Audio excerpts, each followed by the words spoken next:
Hello, everybody. Welcome. Whether you're catching us live or later on the recording, I'm super excited to be here. I am RV. I'm the founder of Elite Talent. I work with SaaS companies to hire top tier pre sales and post sales talent, but today is not about me. Today is really about showing the leaders building the go to market teams and the strategies that actually work in today's market. So one quick note before we jump in here and I'll introduce my lovely guest today.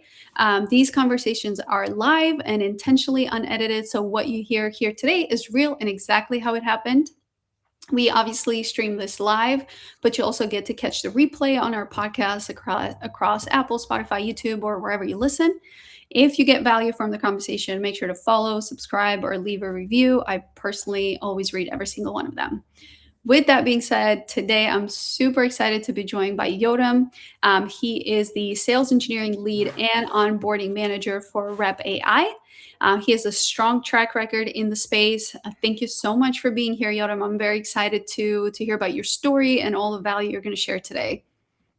Thanks, Harvey. Glad to be here, and I'm excited to be here as well. Thank you for inviting me. Absolutely. I'd love to just give everybody a quick background about your story. How did you even end up in pre-sales and go-to-market leadership? Well, that's a great question. So I've been in the pre-sale sales engineering, every place call it a little differently, for a little over 7 years now. My background story in getting to this world of this profession that I love and hope to do for the rest of my career is a little unconventional. I actually started out if we look at the beginning of my career, I was an intelligence officer in one of the special forces unit in the IDF. Worked a little bit for some intelligence organizations afterwards, a little hush hush work. And when it's time to figure out what to do, let's say, as my adult career, there was several options of what to do. What to go to in college. Eventually, I decided to study law and philosophy, which is a bit of again, unconventional track record of someone in pre-sales. Becoming a lawyer made my parents really happy at the time, but after a relatively short period of working in the profession, I realized it's not really for me. I like more to work with people and not arguing against people in a court of law. And I like to solve problems. So based on my technical knowledge and experience, mostly from the service, I got a first position in a company that sold business intelligence and intelligence products and was actually the first pre-sale there. And from then on, I moved more to working in companies in cybersecurity and the AI field, all the way to what I do today as the sales engineering lead and onboarding manager in Rep AI. Rep AI is, in my opinion, the leading AI company for e-commerce businesses.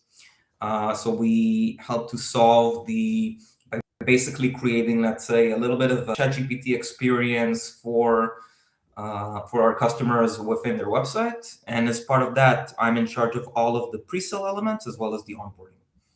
Love that. I'm going to backtrack real quick and just say, it feels like you got the best of both worlds here with pre-sales, still solving problems, but not necessarily in front of a court of law to be able to do that. Love that. I did want to ask one quick question. So a lot of people don't necessarily start conventionally in pre-sales. First of all, how did you discover pre-sales and, how did that role come about? And I think the second question here is a lot of people ask me this question of okay, how do I transition? I'm not in pre-sales. How do I transition? So what made it that gave you, or that company that gave you the chance of transitioning to pre-sales?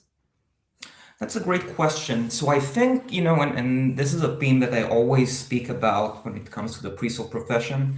A good pre-sale professional is a little bit like a Swiss Army knife. He has a lot of skills. Some of them are more, let's say, hard skills, technical skills, analytical skills. Some of them are more customer-facing, soft skills, commercial skills. And it's that combination, in my opinion, that makes a good pre-sale great. Now, that fact actually allows to a relatively wide range of people from different professions to transition into the pre-sale world.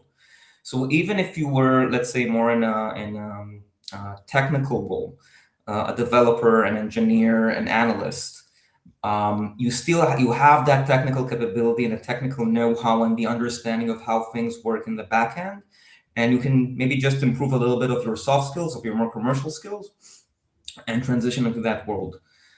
Same way if you've maybe been into a more customer-facing role, account executive, customer success, sales representative, stuff like that.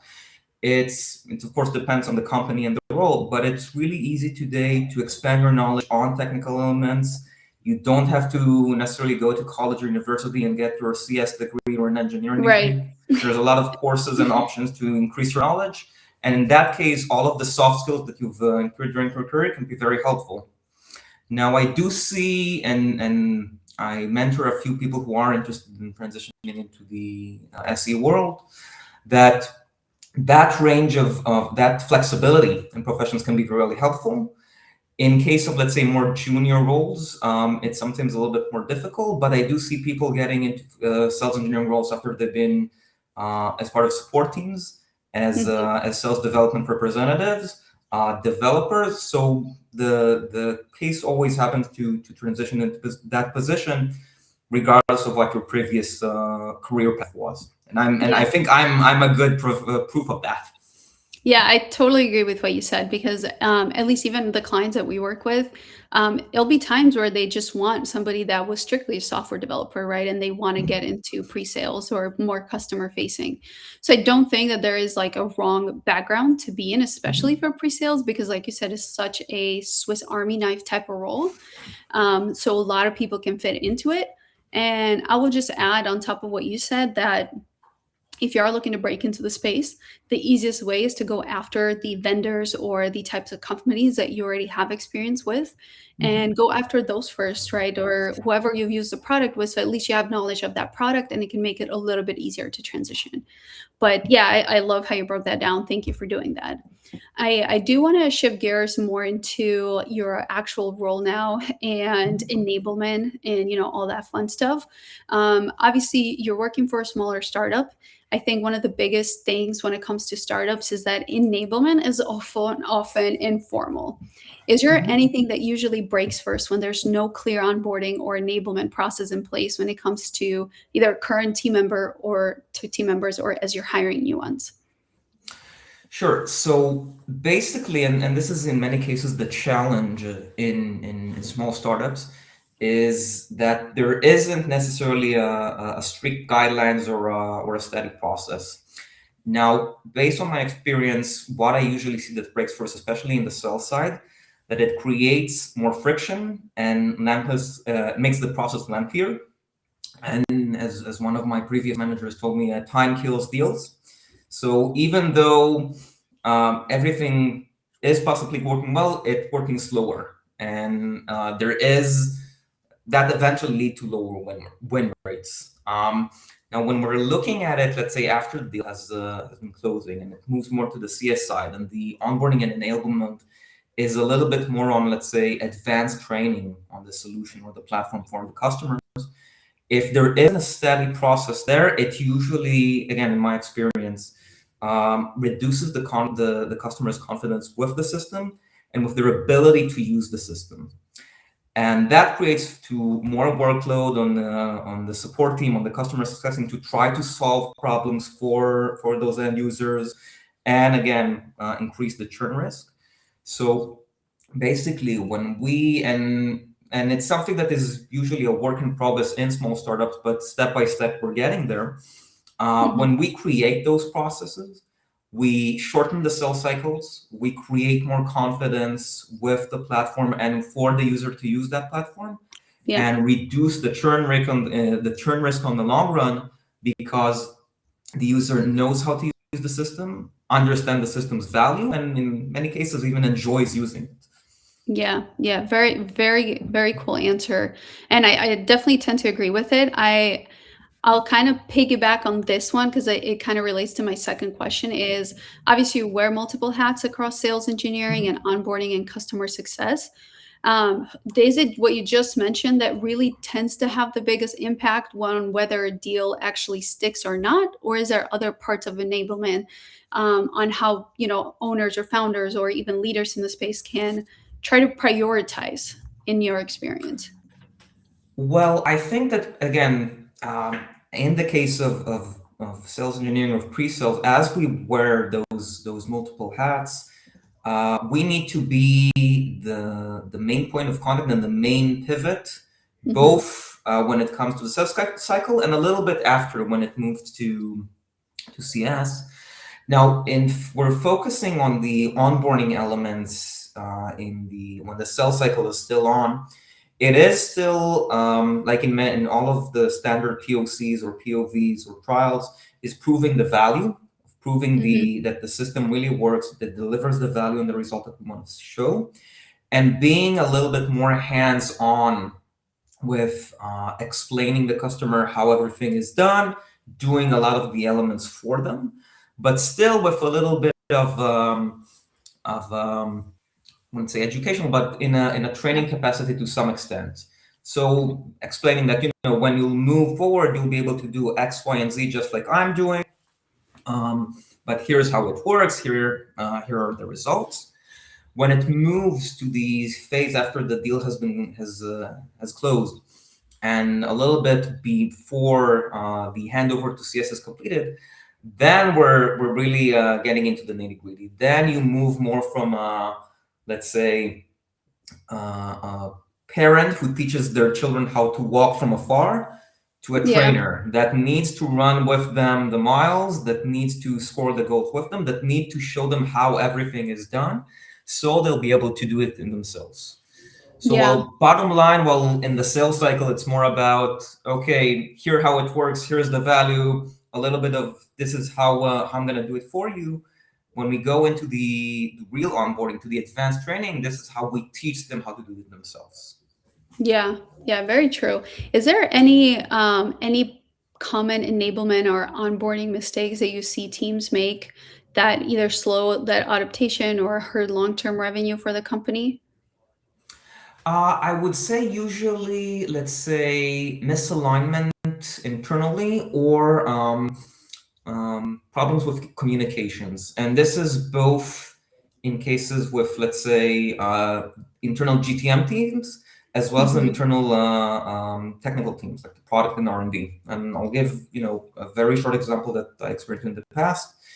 If I, let's say, got a question or a need from a customer explaining on how to do something with the system, and I wasn't aligned with the sales leader who led the sales cycle, as well as the relevant product manager, and how exactly are we going to do it and how we're going to explain it to the customer. That create that friction that I talked about, Yeah, and that makes things unclear for us and unclear for the customer, which is problematic. yeah, And additionally, I think that when we want to make a proper process for onboarding in during the sales cycle and after, it's important to try and it's a little bit of a cliche, but to get all of your ducks in a row, both from our side, which we yeah, usually do, but also from the customer side. So, for example, if we expect, let's say, that we want to deploy our product or a solution on only a specific environment with the yeah, customers within the customer's side, or let's say if we're talking about a website only on certain pages, it's something that we need to understand from as early as possible and not get it, once we've started the process with the customer, and if it needs to involve their developers as well. So I think that alignment and communication are the best courses of action, both internally with our team, and then of course with the customer. yeah, yeah. That's great. I was actually going to ask you can we catch them before it happens, but you were ahead of me, so that's great. What I will ask you this though. In today's market, the buyer persona has evolved a lot, right? Everybody kind of catches on to things more quick and things like that. Is there anything that you see lately that really has helped in pre-sales? with closing deals or getting them over the finish line that maybe you either weren't doing before or have noticed recently, and it's like, wow, this is working better right now? Interesting question. I think that the AI revolution hasn't skipped the pre-sale profession, and it is Right. something that a lot of both the tools that are known for everyone, ChatGPT, Claude, the likes, that in the past, if I needed, and I'm not a developer, I do have some experience in writing code and developing, but again, I'm not the software engineer or developer. But if in the past, in order to do let's say internal fixes or changes within the system, I could have started it myself, but I needed the help of someone from the R&D team to make sure that everything works properly or QAing it.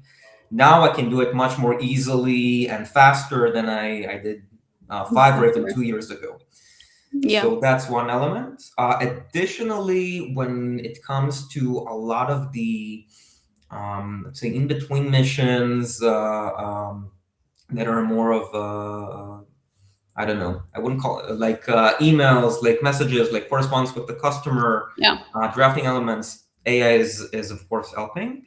I do know, and I still haven't had the personal experience with that. That the world of software which are aimed for pre-sale professionals, for Yeah. better demos, for better POCs, is evolving.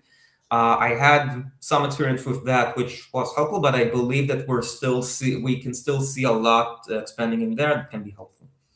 Yeah, yeah. No, I agree. I think that AI, obviously, I think everybody has noticed at this point and has honestly, I don't think I've ran into a company nowadays that hasn't implemented some sort of AI, Mhm. probably because they are extent already in that point at that point.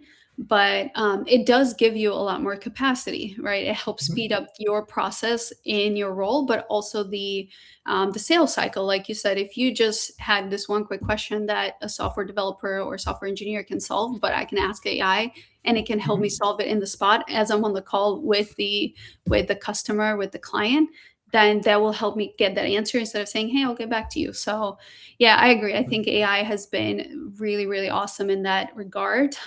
With that being said, I'll just ask this since we're in the AI topic. I don't personally think it's going to replace humans or pre-sales or even sales anytime Mhm. soon. Can it help accelerate things and do certain things for them? Of course. What is your opinion on that? I completely agree. I mean, I believe that in GTM roles, in sales, in pre-sales, and customer success, customers still need that human connection, that Yeah. person that they can speak with, that they can share their problems with.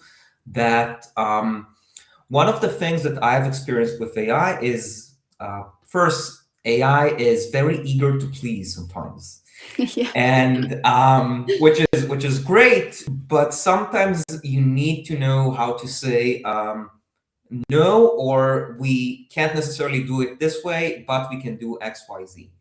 And AI currently, I don't really think that has that capability.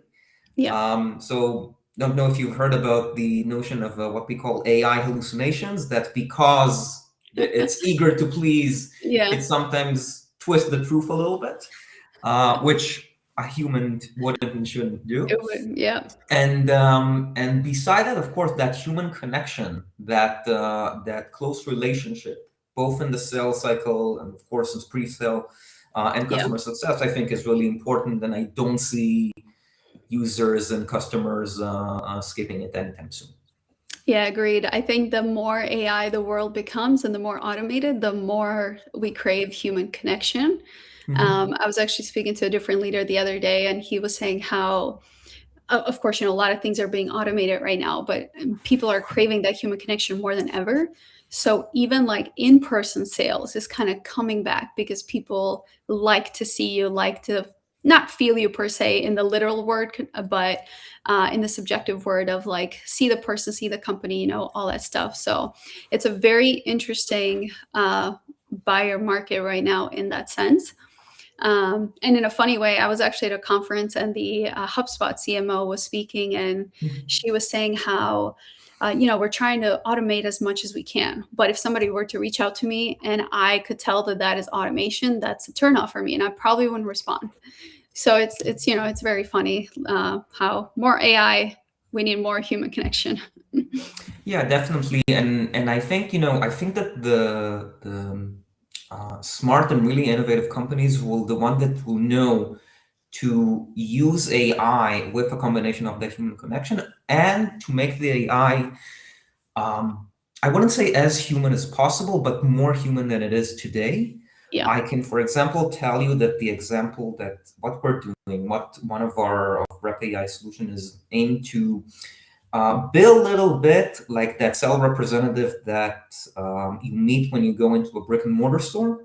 yeah, Not the one that jumps on you when you enter the store and, hey, how can I help you? And in many cases, deter people right. in real life. But being that type of one that identifies when you need help, when you're about to be disengaged and basically like leave the store and see how they can help you. And of Yeah, course, if you'll ask it a question or need any help, it will know how to answer you. So just like we're doing that today, I believe that similar companies that will know to make the AI more human are the one that's going to have that X factor and continue on. yeah. Yeah, that's actually a really great point because it has me thinking, if I'm in a store and somebody asks me, "Hey, what can I help you with?" My typical answer is, "I'm just looking."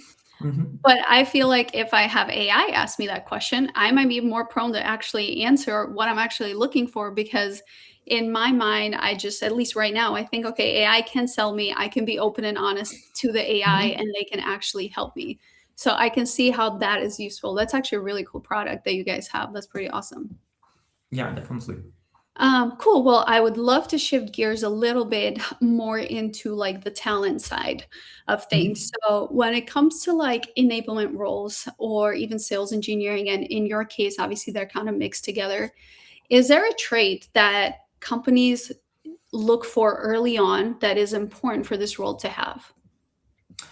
Well, I think if we're focusing specifically on more enablement and let's say onboarding roles, it needs to have, let's say, a little bit of a teacher or mentor mentality, that they really want to make sure that the end user, that the customer, learns and understand and properly uses the system or the solution, Right. and have this again, teacher or mentor mentality, that they know how to answer a question, they know how to explain complex subjects to possibly not so technical people, and do Yeah. it in simple ways, and in sometimes what I like to do is do it in a fun way or use it in a creative way.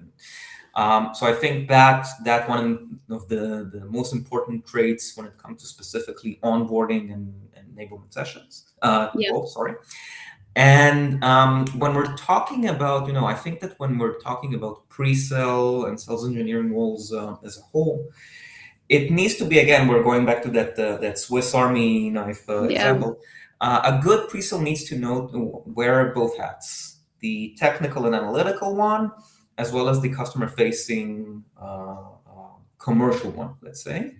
Yeah. And I think that combination of being that Swiss Army knife is the way to be the best pre-sale that you can be. It's important to know the fact that you are a Swiss Army knife doesn't necessarily mean that all of your tools are in 100% capacity. Capacity, right. Sometimes some people are better with the technical elements. Some people are better in the soft skill. It's okay. Yeah. It's just need to know how to leverage your own strengths. Specific. Also, I think that and this is specifically for startup, but I think it's helpful in any type of company. Um, so determination and resilience. There are a lot of unknowns. In many Yeah. cases, a little bit like you spoke in the beginning. There's not necessarily specific guidelines or processes. You need to know how to build them, and as I think those are like the best traits that someone needs to have when starting to work in a startup. Yeah, I agree. I would love to dive a little bit deeper into the examples that you mentioned because I think in pre-sales and enablement too, we hear this word a lot around. Wow, around a lot. That was a mouthful. Um, where it's like I need them to be able to explain technical things, in a very simple way. Is there any tips or tricks? And I know you mentioned in a funny way. Is there any tips or tricks that you have for anybody watching this that could say like, how do I pull from that, right? Like I have an idea on how to do it, but what are some like technical steps that you take to actually implement that? Well, as part of just like you leverage your own strength, Hmm. leverage your own experiences and your own world. It doesn't necessarily have to be in the professional stuff. It can be in the Yeah. personal stuff. I'll give I'll give an example. So for me, it's one of the previous company that I worked with was also an e-commerce company in the AI vertical, and I like to use the example of what is the difference when, in order to explain different capabilities of the system when it came to the AI, what is the difference when I'm shopping for something for my wife compared to what is when I'm shopping for something for my 2-year-old son. Yeah. What I also really like to do is, let's say, compare things to let's say my hobbies. I enjoy working out, diving, reading, and traveling. So I can give certain example based on that. I think that one of the best ways is, of course, doing it on yourself is easier, but try to get a little bit into the mindset and even to the, again, personal life mindset of your Yeah. customer or user. You know that here's an example. Uh, One of our customers was heavy into surfing. Uh, Mhm. I'm a diver, he's a surfer, so it's two different worlds, but we both spend a lot of the time Yeah. in the water. So I, I, I'm terrible at surfing. I did it once and I was under the water more time than I was on the board. I've never But I tried it, said, but I think I would be too. yeah. But I said, listen, I know that, when you need to catch a wave, you need to, I mean, at the first you need to paddle a lot away from the shore, but then when you catch it, it's like going on to the, I mean, it's a thrill and it's a wonderful thing. So basically, what the system is going to do is a little bit like it's going to start, and then I use that metaphor that Yeah. um, fit into that person's personal life, and he got it. You got it. Yep. Love that. Really quick, I wanted to add this, and I might be butchering this name, but Align. He said, as an AE, I always ensure my relationship with my SE solid. When you can play off of each other with prospects and clients, that's where the magic happens. I'd love for you to put your own opinion into this and your experience as to, is there any tips or anything that you think can really solidify the AE and the SC relationship? How can they get together and work together more like a partnership versus like a me versus you thing? Of course, and thanks to Elaine, and I hope I pronounce this right as well. That's a great point, and I really believe that the best AESE relationships are the one of true partnerships. Yeah. It is a subject of another lecture that I'm working on to give to leaders in Israel in the future, but that's another topic. I really like there's two examples that I really like. One of the both are a little bit about partnerships in the AESC world. One is the relationship between a fighter pilot and the navigator in a fighter jet. Both of them fly the plane together. Both of them have their own capabilities. However, it's important to know that the pilot sits in the front and the navigator sits in the back. And in some, and I know at least in some old aircrafts, only one of them had the joystick of where the plane would go. And Yeah. this is okay, but it's not perfect. I mean, they both have their own roles. They both have their own capabilities. They are flying the jet together, but eventually there is one person who will make the final decision, and that's usually the AE. Yeah. There's another example of a partnership, again from the aviation world, of a helicopter in which both pilots sit side by side. Both of them have the joystick. Eventually, there is the commander and the second in command, and the commander will decide eventually where the helicopter will fly, but it will do it with in a cooperation with the second in command. The second in command in many cases can take over if needed on the helicopter Yeah. if there is a problem, and both of them basically decide how the flight is going to be together. So the bottom line is really to know how to work together with partnership, involve your SEs in the strategy of the Hmm. deal, explain to them what you see as important, Yeah. and in my opinion, don't do that hard division of I'm in charge of the commercial side, you're in charge of the technical side, and that's it. Leverage your SEs as a true partner of not only how we make sure that it's the best demo or how we do that POC, but really to explain to share with them how you see the strategy of the sales cycle. Wow. I think you've given one of the best metaphors and comparisons that I've heard in a very long time when it comes to how the AE and SE relationship works. And it was really easy. I can see why you can explain technical terms in a very easy way to understand. Really love that example. I will say exactly what you said, it, but in a very different example. And it's not, I can't take credit for it. This is all Chris White. I had a conversation with him and he explained this very well as well. He said that he has this thing called the 50-40 rule, and it's in his book, The Six Habits of Highly Performing Sales Engineers. And he said that 50% of the decision is always going to be the AE, but you still have that 40% of the decision making in the sense of like you can influence it, right? And you can say, here's everything that I think, and this is where I think we should go. But like you said, at the end of the day, somebody's going to take the control and make that final decision. So he has it brain in my mind or embedded in my mind, the 50-40 rule. So I really loved how you said it as well. That's pretty awesome. No, that's definitely. I know I follow Chris's work on LinkedIn for a few years now, and the book Yeah. is for my reading list for 2026. But I think Cool. it's a good summary of, I mean, the Yeah. fact that there is that it's not 80-20, it's not 70-30, it's 50-40, Yeah. which makes the SE and A a lot more aligned and more partners than co-workers. Yeah. Yeah. Love that.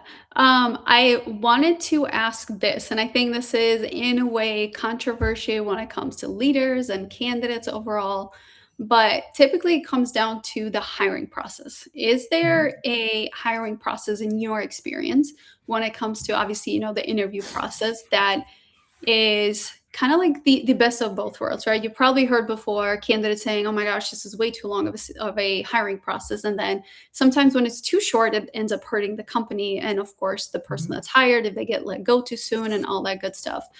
Is there, in your opinion, like a kind of sweet spot for the hiring process, and what should that look like? Yes. So, for me personally, I prefer it to be on the, let's say, on the short and focused scale than on the lengthy Yeah, 7 to 10 stages process that involves, okay, here's this, and go have an interview with the janitor as well, so he can see that you're a clean person. And so I'm yeah, more on the lower side. I do think that too short can be detrimental. problematic for Yeah, the company and the candidate in the future.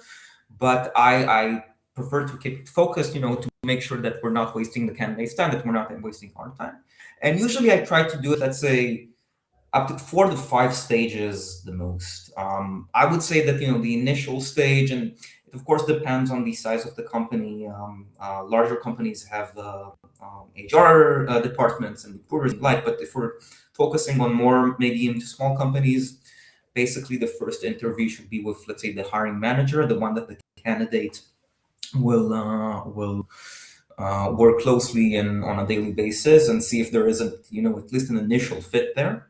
yeah, Now, optional is, let's say, a second interview with maybe not the hiring manager, but someone from another department that will work closely with that person. Yeah. So, for example, in the pre-sale world, it can be one of the account executives, maybe someone from the CSI, just to give another feedback and another perspective on that user, that person. Sorry. The third stage or second stage, if we don't do the interview with the other department, is I do understand that assignments are needed to understand the skills of the candidate, but they need to be focused, they need to be relevant, and um, they shouldn't take a lot of time for the candidate to complete and to present. So Yeah. what I usually recommend in those cases, especially if we're talking, let's say, about the pre-sale world, is that I would like the candidate to give me a demo of either a product that they know best, because then I can really understand both their technical understanding, their presentation skills, Yeah. their capability of dealing with pressure and questions. And in some cases, and it really depends if we have the time capacity, maybe give them the assignment of demoing on our product, Yeah. while giving them enough access and enough time to prepare. Yeah. Next step should probably be pretty much the last step, which, by the way, that demo is, of course, would be done to the hiring manager, in that case me, and Right. possibly another colleague, or let's say the VP sales or CRO, the one that is basically my boss. Yeah. And after that, maybe again, just one more interview with the CRO, with the VP of sales, to see that to give, let's say, a clean bill of health to that user, and that's pretty much it. I think that 4, 5 stages is more than enough, It's in my more than opinion. enough. I agree. I agree. I think that which you didn't mention it, but I totally think that you guys do this in with between each stage. One thing that I've seen work really well as well, and of course, when the team is also in person, right? When it's not, it you figure out how to do it a different way. But he's having like an interview that has like nothing to do with the team or with the work itself, just what they call like a team bonding type interview, and this Mhm. just really showcases you that person as a person versus a professional. And it actually, you'd be surprised how much you can learn from somebody when you take off the pressure of the interview itself and just let them be. I've Mhm. personally done this before, and it's been anywhere from people that just like to complain, and I'm like, okay, is this person just going to complain on the job as well, while they complain personally? And there's been people that, it's kind of like that, you finish each other's sentences and it's like, great, this is a great culture fit.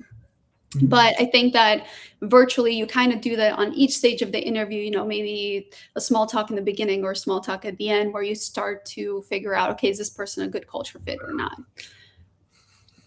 Yeah, that's quite right. And when I think of interviews and the way that I interview, I try to do it. It's a little bit like I do with demos or with POCs. Yeah. It's not a lecture; it's a conversation. Yeah. So it's not that I'm the only one asking questions and getting answers. I want to hear, what the candidate is asking, how they compose themselves, what are they talking about, and Yeah. also, if I can and we have time, to learn a little bit about them, as you mentioned, as a person and not only as a professional. Yeah, yeah, I love that. Yeah, thank you for sharing all that. And I'd love to end with this question. Mhm. Where do you see shifts happening in SaaS or pre-sales or even enablement in the next 12 to 18 months? Is there anything that either individuals or leaders should prepare for as they step into the space or continue working in the space?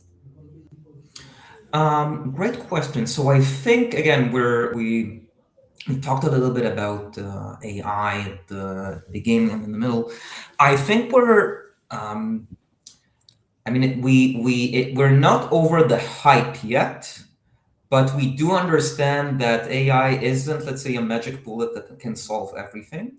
Yeah, I believe that the good leaders in SaaS and as such in pre-sale and enablement will continue to leverage AI, but understand that, like a lot of types of technology or tools in the past, it's a tool.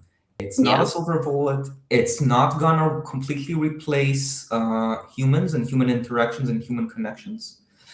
And I think that we can't necessarily, or we shouldn't necessarily rely on it completely, but how we need to understand how we integrate it to our day-to-day work as well as our, let's say, long-term projects, but Yeah. still keep in mind our employees, our customers, our colleagues, our competitors, who Yeah. eventually are still humans, until AI will decide that he's going to compete They're with gonna us be as well in that.